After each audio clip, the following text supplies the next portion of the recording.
Olá, gente. Vou conversar mais um pouquinho hoje a respeito da gestão escolar, tá? Eu vou passar algumas informações de um livro e depois a gente vai conversar a respeito dele, tá? Como eu sempre faço, né? Conforme eu vou ler e aí a gente comenta, tá? Qualquer dúvida, qualquer coisa, é só deixar nos comentários. Vamos lá. A escola, ela tem uma necessidade de rever a sua estrutura, né? E os seus métodos de trabalho sempre. De acordo com Alonso, em 1983, na página 146, ele fala sobre isso. E ele aponta alguns elementos exigidos do profissional na sociedade moderna. Então, o que ele quer dizer com isso, né? Ele quer dizer que a escola, ela precisa viver em constante movimento. Ela tem sempre que ver que se a maneira que ela tá conduzindo as coisas, que ela tá organizando as coisas, está obtendo os resultados que ela almeja, que são positivos, que vão gerar frutos, né? Então não é uma coisa que tem que ser estática, ela precisa estar em movimento conforme as coisas vão acontecendo ao redor, né? Então o que ele diz? Que o compromisso da escola atual é essencialmente com os valores definidos a partir do desenvolvimento científico e tecnológico presente, os quais questionam a validade de formulações menos práticas, ainda que mais comprometidas com a natureza essencial do homem. O que se requer nessa sociedade é basicamente o indivíduo apto a enfrentar as situações as mais variadas e imprevisíveis, para as quais deve dispor de uma flexibilidade tal que lhe permita efetuar respostas rápidas, já que é impossível tê-las prontas, a fim de se encaminhar para um objetivo dessa ordem. A escola atual precisa rever toda a sua estrutura, todo o seu sistema de trabalho e mesmo os papéis definidos tradicionalmente. Então, o que ele quer dizer com isso, né? Que hoje em dia a gente precisa preparar as pessoas para qualquer tipo de situação. A gente nunca tem um cenário pronto, nem dentro da escola. Embora a gente saiba que a matemática 2 mais 2 são 4, a gente precisa entender que existem outras maneiras para chegar nesse 2 mais 2 e a gente precisa saber pensar nisso também. Não só no básico, no clique. Então, é toda uma situação que precisa, e tu precisa treinar o teu aluno para isso, as pessoas que trabalham contigo para isso, para aquela mudança de cenário que não está dentro do teu, né, e tu saber lidar com aquilo ali, tu ter respostas, tu ter flexibilidade na hora das mudanças, tu não ser rígido, né, de uma maneira que, como é que eu vou te dizer, que te trave, né, que te paralise diante de uma situação que talvez tu ache que tu não saiba resolver. Então tu precisa gerar, né, no teu aluno, nas pessoas que trabalham dentro da escola, esse choque de realidade para saber lidar. Então vai muito além, né, do tradicional, muito além do cri-cri. Ele precisa passar por esses processos, né, que não tem, às vezes não tem um texto pronto, mas tu vai saber tirar de letra aquilo ali, né? Que nem a gente fala. Então, ele precisa entender que as implicações, né, dos fatores externos da gestão escolar é fundamental para esse processo, né? Para a administração escolar. Porque o que acontece? O cenário externo da escola também conta, né? Tu não pode pensar que todos os alunos que estão naquela série estão aptos para aquela série da mesma maneira. Cada aluno tem seu ritmo, cada pessoa tem seu ritmo, sua maneira de entender. Então tu precisa sempre ver isso, né? Fora toda a estrutura familiar que sim faz diferença num aluno dentro da sala de aula. Então todos os fatores precisam ser levados em conta na hora de fazer uma gestão escolar, né? Então, assim, o que acontece? Lá em Paro, em 2008, né, na página 18 e 19, o que ele fala? Que a administração ela é uma utilização racional dos recursos para a realização de determinados fins, né? Assim pensada, ela se configura inicialmente como uma atividade exclusivamente humana, já que somente o homem é capaz de estabelecer livremente os objetivos e serem cumpridos. O animal também realiza a atividade, mas a sua ação é qualitativamente diversa da ação humana, já que ele não consegue transcender seu estado natural, agindo apenas no âmbito da necessidade. Né? Então, o que entendemos com isso? Baseando nos conceitos, na argumentação do autor, é que administrar em qualquer organização, né, ela consiste em utilizar de forma racional os recursos disponíveis para alcançar os objetivos estabelecidos. Então, assim, tudo que eu tenho, né, eu pego e utilizo para me chegar no meu final, né? Passo pelos processos, início, meio, para chegar no fim de uma maneira boa, né? E é nesse ponto que reside a principal coisa entre os tipos de gestão anteriormente referidos, né? Então, vamos para agora eu vou fazer para vocês um quadro, né? Que ele fala um pouco a respeito da gestão empresarial e da gestão escolar, as diferenças, né? O que acontece na gestão empresarial, né? Os aspectos técnicos, administrativos e burocráticos, né? A papelada da coisa ali, o mecanismo em essência. Já na gestão escolar, é as condições para que se cumpram os fins da educação, né? Então, não é robótico, tu precisa levar em conta tudo. Na gestão empresarial, tem os métodos de gerência e controle, né? Uma pessoa ali que é o gerente da coisa e ele controla toda a situação. Já na gestão escolar, os aspectos pedagógicos em detrimento da produção material. Na gestão empresarial, há uma divisão pormenorizada do trabalho para atingir seus objetivos. Já na escolar, as condições para a construção dos referenciais que possibilitem a realização humana pela vida digna e participativa em todas as formas de produção da existência. O que Paro diz, né, em 2008, na página 126? Que o aluno é não apenas o beneficiário dos serviços que a escola presta, mas também participante de sua elaboração.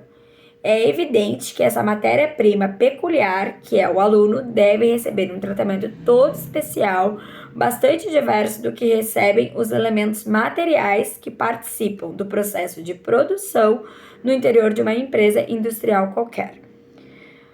Então, o que acontece, né? O aluno, ele é uma peça coringa dentro de uma escola, né? Ele é uma peça atuante, né? Então, ele tem que ter voz, ele precisa fazer parte do processo educativo, da elaboração, tem que ser pensado nele, né?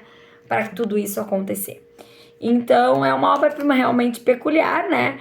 Mas ele deve receber um tratamento todo especial para poder fazer acontecer, para poder se sentir acolhido, para poder fazer parte do processo e com certeza gerar mais resultados positivos, né?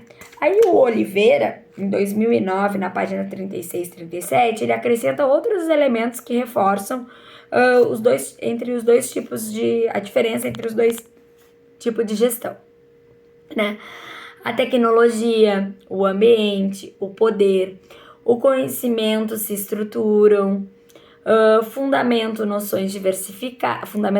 noções diversificadas das organizações e mais. A hegemonia da razão instrumental direciona a ação efetiva e define o comportamento ético. A ciência é idealizada em função da produção, que em sua lógica subordina a educação, a política e mesmo o próprio lazer. Se de um lado pressupõe-se a subjetividade, por outro a racionalidade com respeito aos fins define os cursos de ação de uma civilização voltada para o consumo, para o ganho, para as vantagens individuais e para o poder. É o reino da mercadoria e da sua administração, né? Como um espaço educacional, a escola tem um compromisso básico com a civilização, né? Com preparação das novas gerações para que essas possam usufruir dos bens materiais, sociais e culturais e ao mesmo tempo contribuir para produzi-los e preservá-los. Então, tu tá formando um ser humano, tu não pode só visar a escola, tu tem que pensar todo o projeto externo, tudo que ele vai acrescentar com aquele teu estudo, com aquela tua maneira de ensinar lá fora, quando ele tiver na vida, né? Para ele saber, se ele for peão, ele saber lidar com as pessoas que estão frente a ele, com as outras situações. Se ele for um gestor, ele saber lidar com os seus profissionais. Então é bem isso, sabe? É tu saber te colocar, tu formar para a posição que ele quiser ocupar na sociedade, ele ocupar bem, ele ocupar direito, de uma maneira que ele consiga ter voz, que ele consiga ser respeitado, que ele se valorize, que ele se enxergue, né? Para tudo isso acontecer. Então tu não tá formando apenas um aluno, tu tá formando um adulto, tu tá formando um ser humano, tu tá formando um próximo profissional. Independente da área que ele for levar, ele precisa se formar um profissional, né? É uma necessidade de sobrevivência, né? No mercado, tudo isso. Então agora, o que acontece, né? A gente vai conversar um pouquinho sobre o que o Saviani, em 1986, na página 190, falou, né? Ele fala que, em termos concretos, entretanto, a unidade de forma e conteúdo é uma unidade contraditória, estando o diretor continuamente sujeito ao risco de atrofiar o conteúdo educativo da escola, as atividades e afins, né? Hipertrofiando em contrapartida formas, atividades, meios, chegando mesmo a operar em uma inversão que tende a subordinar a fim aos meios.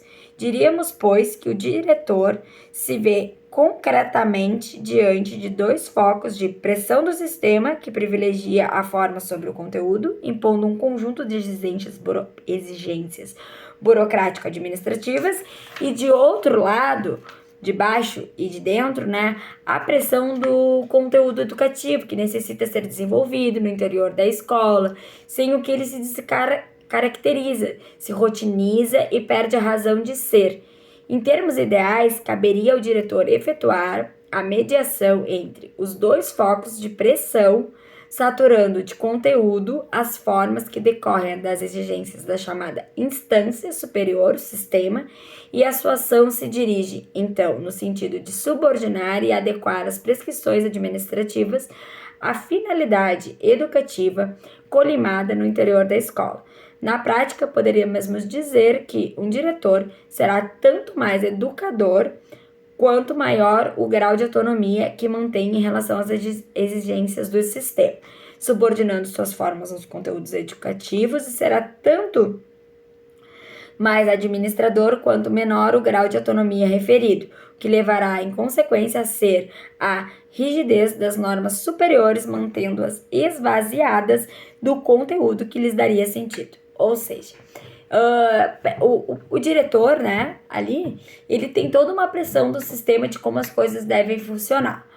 Porém, a gente sabe que entre a teoria e a prática, né, ela tem todo um processo, até porque para ensinar nem sempre a maneira que o sistema cobra vai ser uma maneira que vai dar resultados, então tu precisa visualizar, né, de uma maneira diferente. Então, quanto menos ele seguir essas regrinhas cri-cris, com certeza maior vai ser o seu desempenho no final, né, do ano letivo, vão ter resultados mais superiores, porque ele vai conseguir, né, lidar melhor com a sua vida, com os seus, né, com tudo. Então, é muito legal, né, essa visão, mesmo que seja de uma época mais, né, lá atrás, ele conseguir perceber que é preciso ir além do que o sistema cobra, né? Tem coisas que não dá para fugir, mas tu percebe, tu precisa te adaptar ao teu meio para conseguir fazer a coisa acontecer, né? Então, é de grande importância para tudo isso acontecer dentro de uma escola que haja planejamento, né? Um planejamento pedagógico nas práticas educativas, o qual se caracteriza como um processo permanente de reflexão coletiva sobre o trabalho pedagógico e que, portanto, não há justificativa para que seja elaborado por gestores sem a participação efetiva dos professores. Então, agora a gente meio que deu uma entrada na gestão e vamos conversar a respeito do PPP. O que é o PPP? Que é o planejamento, né, pedagógico, projeto pedagógico. A gente vai conversar sobre ele, né, o que diz nele, né, o que é importante ter nele, todos os fatores. E como vocês viram aqui já, né, é uma coisa que, como envolve os alunos, a sala de aula, não faz sentido um diretor montar e um professor obedecer. Então, é uma coisa que é preciso, que é o que a gestão gosta muito, né, de botar as outras pessoas para resolver, para conversar, para trocar ideias. Então, o PPP, ele sempre é orientado a fazer entre gestores, né, entre a direção ali e os seus professores. Então, no próximo vídeo a gente vai conversar sobre o projeto político-pedagógico da escola, como é que funciona e tudo que tem nele, tá bom? Te aguardo no próximo vídeo.